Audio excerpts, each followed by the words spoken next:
As the results of the regional elections in Cameroon begin trickling in, the Cameroon People's Democratic Movement, the CPDM, makes away with 9 out of the 10 regions, with the NUDP holding its winning spree in the Adamawa region. Cameroon's corruption watchdog, CONAC, marks World Anti-Corruption Day, announcing a change in strategy, saying it will henceforth refer corruption perpetrators straight to the law courts. Cameroon's NCHOUT AJARA strikes a brace in the Norwegian Female League, emerging champion with her club and grabbing the Golden Boot with 10 goals in 18 matches. Those are our lead stories. Hello and thanks for joining us on the 7:30 News. I am Ben Menopofong.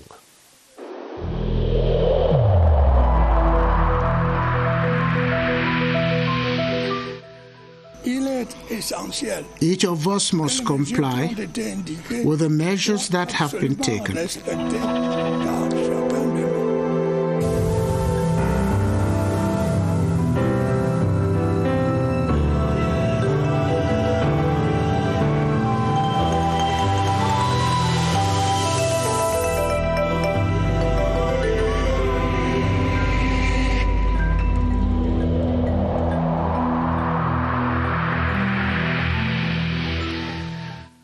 Even before the official proclamation of the results of last Sunday's regional elections in Cameroon, the trends are indicating a landslide victory for the ruling CPDM party with a sweeping majority in 9 out of the 10 regions of the country.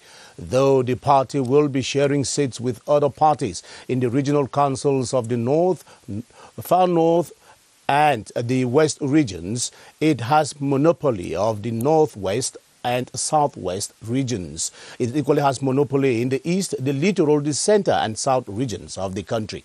Here now is Ebenezer Kanga with a cartography of the results in the Southwest and Northwest regions. The CPDM stood unopposed in the Southwest and Northwest regions for the regional council elections. So the challenge for the party in the 2 regions was not just to win, but win with high percentage scores. In the Southwest region, in the College of Municipal Councillors, the number of registered voters was 851. The number that effectively voted was 818. The number of valid votes cast, 814. The CPDM had 814 votes, carrying all the 70 seats in the region. In the Northwest region, the number of registered voters was 1,063. The number that effectively voted was 1,037. The number of valid votes cast, 1,030. The CPDM had 1,030 votes and carried all the 70 seats in the region. The participation rate is more than 98%. The results show an outstanding performance of the CPDM in the Northwest and Southwest regions. As earlier indicated, the regional councils in the East, Littoral, Center and South regions are entirely under the control of the party in power, having grabbed the totality of the seats in the contest. Even though the victory of the CPDM in these regions was easily predictable given the strength of the party in terms of the electoral colleges, Constantine Baum reports that it wasn't, however, as easy as it appeared on paper. All 70 individuals to sit at the first ever South Regional Council are known. The CPDM was the lone party running for the elections in the South region, sweeping 100% of the votes in the 4 divisions. In the Jai Elobo division, the list of Chief Emmanuel Afananze won with 58.54%. In the Villa division, Chief René Desiré Efa scored 54.44%. Out of the 3 lists of traditional rulers in the Ocean division, Chief Thomas Mvubi was declared winner with 35.9%. In the East region, the CPDM list won in all 4 divisions. 2 political parties, the CPDM and the NUDP, presented list in the Lom and Jerem, with CPDM obtaining 81.48% against 18.52% to sweep all the 70 seats for the East region. For the Littoral region, in the Mungu division, the CPDM list of 19 included 4 females won.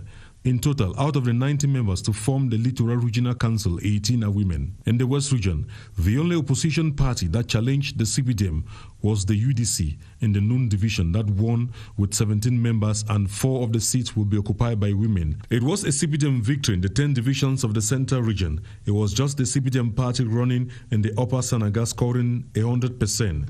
The Mbam et Kim, Nyong et Fumu, Mefu and Akono divisions also produced 100% victory for the ruling CPDM party. And the equation is somehow a little different in the 3 northern regions, where apart from the Odamawa, where the NUDP party won an absolute majority, the CPDM will have to rub shoulders with other parties in the north and far north, where it won but with relative majorities. Here now is the political configuration of the 3 northern regions as they emerged from the regional council elections, with our reporter Kinyanda Ndifon.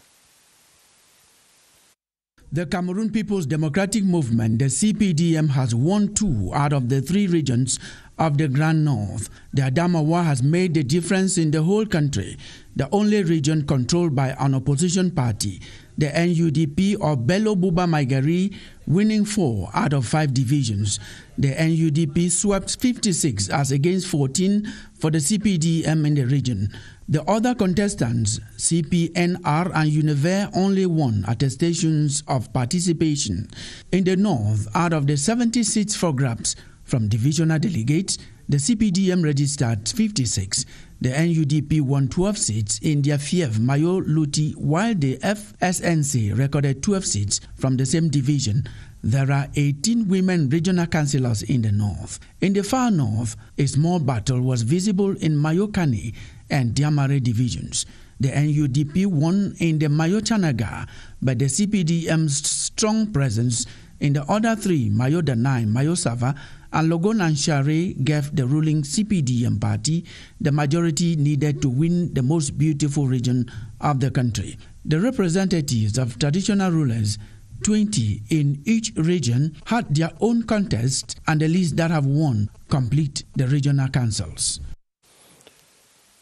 On to other news now. The chairman of the National Anti-Corruption Commission says his commission will henceforth bring perpetrators of acts of corruption before the law courts using proofs and findings from its investigations. Diodune Masigams was speaking in Bafoussam today as he chaired activities to mark the International Day for the Fight Against Corruption, during which he encouraged Cameroonians to be courageous in denouncing acts of corruption they either witness or are victims of. CRTV's Joe Tiemuncho is with the Konak bus in Bafoussam.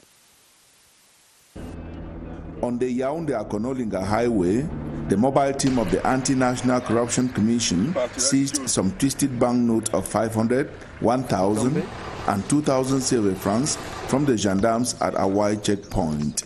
The inspection team used some undercovered banknotes, which some angry transporters collaborated by handing the money to the corrupt security staff.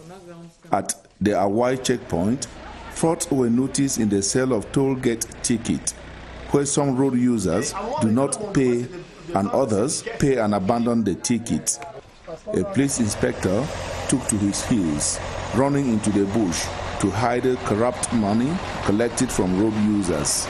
His teammate or partners in crime disclosed his identity to the mobile inspection team of the Anti-National Corruption Commission NAC. A forest guard at Elat forestry post near Yaoundé equally escaped with some money, leaving behind 7,000 francs in 500 CFA franc coins and banknotes collected from road users. The Anti-National Corruption Commission, NAC, is taking the fight against corruption to a higher level. Our investigative report tonight x-rays the Anti-Corruption Commissions embedded in the various government ministries in the country. Do they serve the purpose for which they were created, or they are mere toothless bulldogs that only bark with no capacity to bite? Joyce Leptifowaju went finding out and came away with the observation that they play a purely sensitization role with no investigative or prosecution power. Joyce? It became fashionable since late 90s in Cameroon to be welcomed into ministerial department by anti-corruption posters pasted by anti-corruption internal commissions. Their responsibilities are more of corruption prevention with no investigative or prosecution functions attached. We begin with activities such as the training of the actors of the fight against corruption, sensitization against corruption, people who encounter problems of corruption in our sector. We go into inquiries to see if effectively there are acts of corruption or no. Their impact is non-negligible. There is a WhatsApp forum created for those in need for low-cost housing. It helps prevent physical contact between users and the personers. Every time Kona contact us, we identify any dysfunctioning with corruption tendencies. Apart therefore for being a conscience-pricking unit in the fight against corruption within government structures, the anti-corruption commissions are necessary watchdogs within. Communication Minister Rene Emmanuel Sadi, flanked by his close collaborators, amongst them the Director General of CRTV, Charles Ndongo, appeared before the Esombachungi Commission to defend his 4.6 billion francs budget. Mr. Rene Emmanuel Sadi presented the priorities of his ministry for 2021 that will be to revitalize public-private communication, promote private media development, and to develop modern infrastructure of information and communication. The 233 billion francs budget allocated to the Ministry of Basic Education was defended by Laurent Serge Etundingwa and the Secretary of State. They presented to the Finance and Budget Committee their priorities for the coming year. The acceleration of recruitment of teachers. We are going to open literacy centers next year in all the 10 regions. The Minister of Employment and Vocational Training and his counterpart of Women's Empowerment and the Family were all optimistic that the budget allocated to them will go a long way to meet the aspirations of their respective ministries. Our aim, our goal is to ease the burden of those of our kids who unfortunately do not have a job just because they don't have a skill, they don't have a trade. So we have to multiply the vocational training. We have the development of the family and the protection of the rights of the children, and we'll also have promotion of women and gender issues. By the time we left the Yaoundé Conference Center, it was the Minister of Arts and Culture, Bidung Pat, who was before members of the Esombachungi Commission. The first ever anthology of the speeches of the Speaker of Cameroon's National Assembly, Kavai Yege Jibril, has been published by the General Secretariat of the Law-Making Institution. The collection of 40 addresses made during the 9th legislative period from 2013 to 2020 was presented to the lawmakers at a special plenary sitting today, attended by members of government. As Esther Kimanau reports, the Speaker of the National Assembly was acclaimed for his humility and open-door policy during the sitting. An anthology of the speeches of the Speaker of the National Assembly in the last 7 years, a revolution in the lawmaking institution which humbles the statesman. Speaker since 1992, for the first time, the political figure, the Right Honorable Kavai Yege Jibril, gets a compilation of his thoughts and words in one package. Though void of his voice, he speaks again. Je vous remercie du fond du cœur tous les précédents orateurs.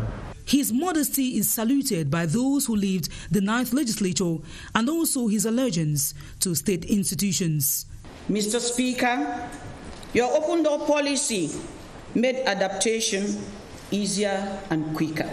For the senior deputy speaker, Honorable Hilarion Etong, the maturity of the astute politician in Parliament since 1970 is reflected in the orations where he remains exhortative and conciliatory. Even for the opposition, the sometimes not rational leader is exemplary. There are some points in his speeches we have to admit that make a lot of sense. I use the example of the day he came and told us that Boko Haram is within us. They celebrate his humor and agree the publication is vital for posterity. The executive, he constantly admonitions to work in synergy with the legislative for nation building, was offered copies of the anthology of speeches. The humanitarian actions of Mrs. Chantal Biya have been highlighted in the popular women's magazine Divas, a publication of Blaise Pascal Tala's group JIDEP based in France. Emphasis in the 5-page article has been on the First Lady's actions in the domains of health, education and social services over the past 26 years. She is recognized both nationally and internationally for her commitment and determination to alleviate hardship and misery in society. Staff Lady Enanga Kebi read through the pages of Divas magazine and put together the following report. Mrs. Chantal Biya's enlarged portrait on the colorful cover page of the 88th edition of the Divas magazine speaks volume. A human character whose smiles and modest simplicity portray her love and determination to serve humanity. This is highlighted in the section of the magazine that illustrates her activities in the domains of health, education, and social services. The Hospital Center for Applied Research, Endoscopic Surgery and Human Reproduction, dubbed CRTV, is patronized by the First Lady. The Pan-African Association of First Ladies, dubbed African Synergy for the Fight Against AIDS and Suffering, with a membership of close to 30 African First Ladies, is the initiative of Mrs. Chantal Biya. She has been mobilizing scientists and researchers in the quest for a pediatrics vaccine against the HIV virus. This led to the creation of an international research center in Cameroon. Mrs. Chantal Biya is also assisting underprivileged women, children and vulnerable persons in society through her foundation bearing her name and her Association of Top Society Women, CERAC. She is UNAIDS Special Ambassador, an attribute she received in the presence of her husband Paul Biya at the Unity Palace from the Executive Director of UNAIDS, Michel Sidibe. The third edition of the Cameroon Investment Market has opened in Yaoundé with focus on how to get banks and other microfinance institutions more involved in the funding of development projects in the country. The event that is running via video conference is an initiative of the Investment Promotion Board, and it seeks to remind stakeholders of the invaluable role they play in supporting private and public development endeavors. Details with Lumaslim Davis. The third session of the investment market has come to raise expectations and brighten hope in finding sponsorship for investment projects. They are not just there for us to see how to improve the environment, but they will also highlight some of their difficulties. Sometimes you note that there is liquidity in the bank, but yet they are not granting loans. The banks, from working with them, have told us some of their key problems. The problematics of financing investment projects in Cameroon and the creation of a coherent ecosystem adapted to favor and facilitate the development of SMEs, as well as how and on what condition to provide solutions were on focus. As a promoter, you should be very open to your bank. You should be very open to your financiers.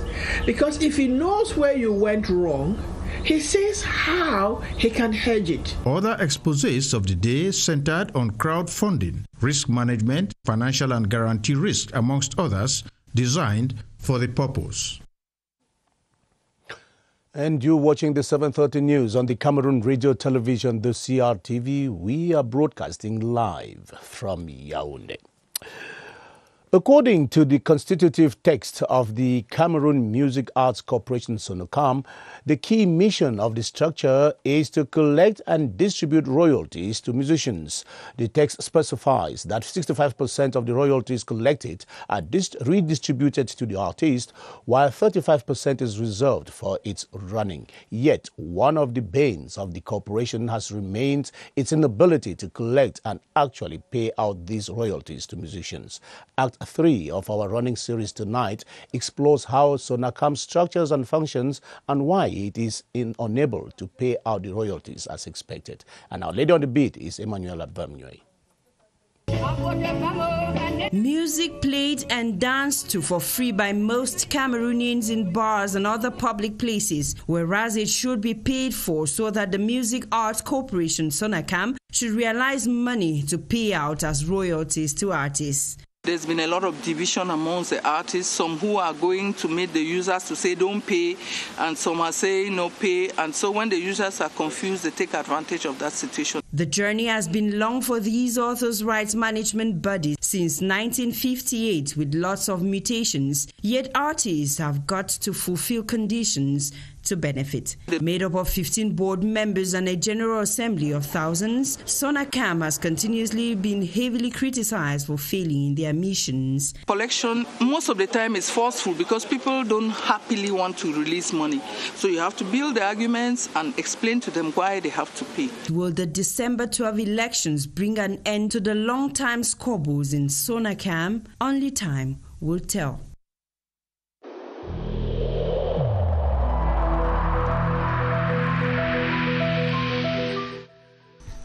The wearing of face masks in public places will be mandatory until further notice.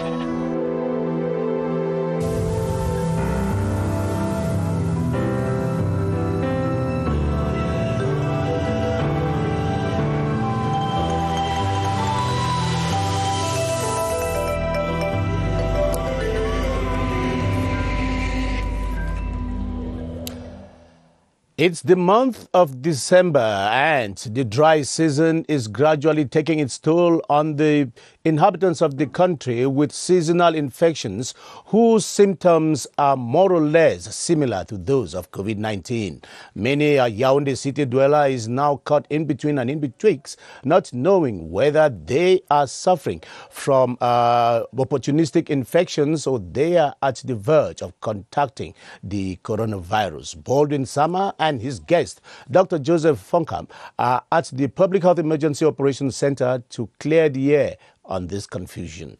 Good evening, Baldwin.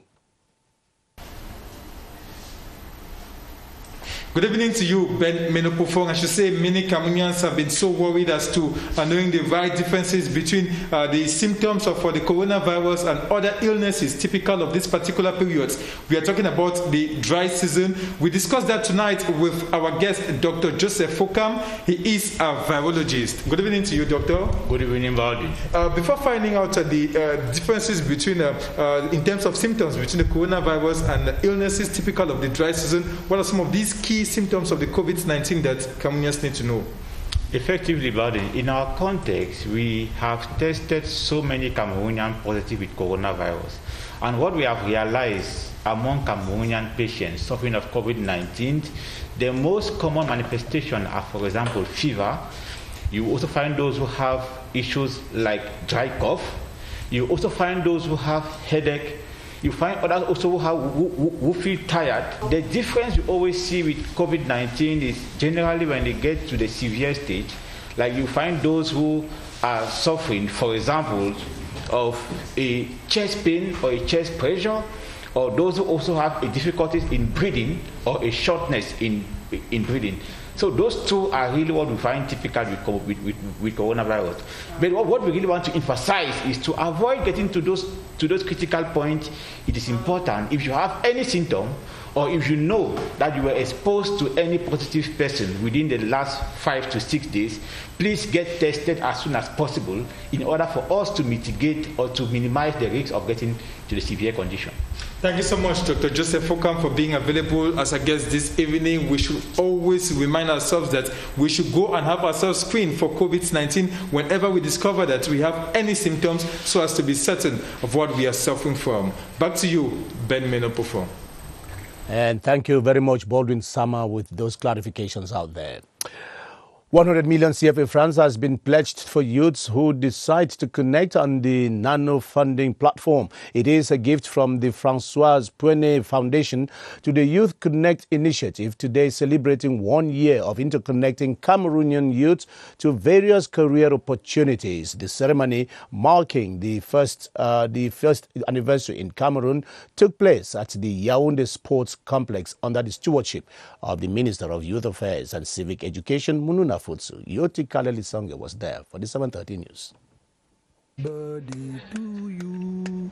No cake, no candle, but a gift to celebrate the first anniversary of the Youth Connect initiative. It is a nano funding platform. We offer this platform for the youth to continue to keep in touch. We will also give 100 million francs CFA to push all that nano credit. So far, they've organized Youth Connect conventions and boot camps. That's the building capacity of young people, particularly in the domain of entrepreneurship. Today, winners of the Youth Entrepreneurship Innovation Challenge, coordinated in collaboration with UN systems in the country, received their awards. We have just launched the 500 training of youth promoters. So they should seize the opportunity through the different platforms, through social media. The Youth Connect initiative in Cameroon hasn't been void of challenges. There are many young people who are complaining that they have not received their financing. The plan is to keep interconnecting youths using ICTs. Now on to sports. Cameroonian female footballer and Indomitable Lionesses icon NCHOUT AJARA, alongside her club, the Vålerenga FC in Norway, has been crowned champions of the 2019-2020 Women's Football Championship. The Cameroonian offensive midfielder also received the Golden Boot Award, which crowns her highest goal scorer of the championship with 10 goals. Matches. Baldwin Sama has an overview of her performances with her club this year. She has remained the most outstanding Cameroonian female footballer for 7 months. NCHOUT AJARA, through her impressive performances, has seduced her many fans and written her name in gold in the women's football record book. Decisive throughout the season with her club Vålerenga in Norway, she contributed in the club's victory last Sunday as it thrashed Anna Boschner 4 goals to 0. Her timely passes during the match, her regular contributions permitted her teammates to impose a series of victories in most of their matches as they were crowned champions of Norway last Sunday. In 18 matches played in the championship, NCHOUT AJARA and her Vålerenga side secured 38 points with 11 victories, 5 draws and 2 defeats. With 10 goals scored this season, NCHOUT AJARA finished the championship as highest goal scorer, confirming her goal scoring series. She stands out tall as a veritable revelation for women's football in Cameroon, as her impressive performances, both at club and national levels, ought to be emulated. And we end on this obituary note now. The pedagogic inspector at the Central Regional Delegation of Education of Secondary Education, Anje Beatrice, who died last November 2, has journeyed to eternity. Her friends and colleagues paid her their last respects during a ceremony marked by prayers for the repose of her soul in Yaoundé. Victor Siga was at that ceremony and now reports. Clad in mourning colors, friends, colleagues and family members turned out in their numbers to pay tribute to the pedagogic inspector at the Central Regional Delegation. Mrs. Anje was a lady really calm, and she was hardworking. Every time when I had to give her any work, she was doing it with all her heart. Even when she fell sick, she was not well, but she was continue working and praying God to receive her. Anje Beatrice had previously served as French teacher in Government High School Deng, Government Bilingual High School Awai and Leclerc. She journeys to eternity after dedicating 20 years of her life serving the country. She died on November 2 after a brief illness at 51, leaving behind 3 children in tears. 7:30 news on the Cameroon Radio Television. That's the way it was. Thanks for watching.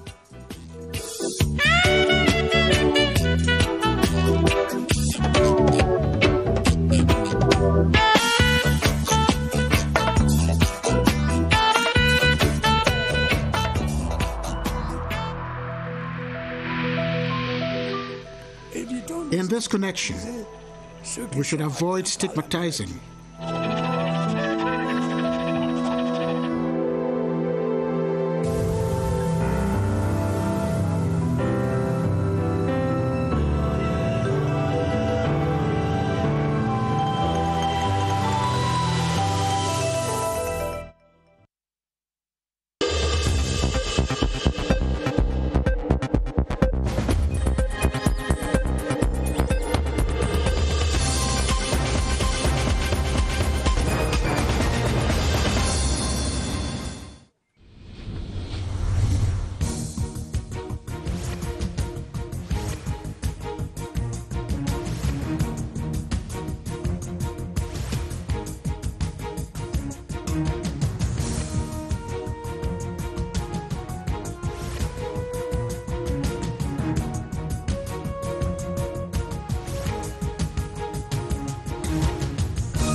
CRTV News, ici, toute l'info.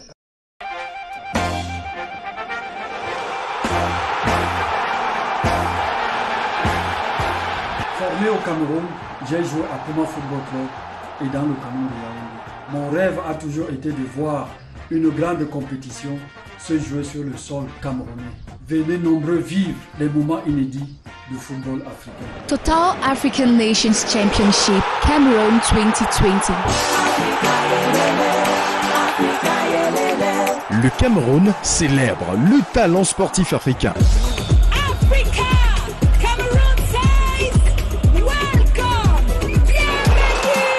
Du 16 janvier au 7 février 2021, dans les sites de Yaoundé, Fandena, Douala, Bepanda, Douala, Japoma et Limbe, Bouya.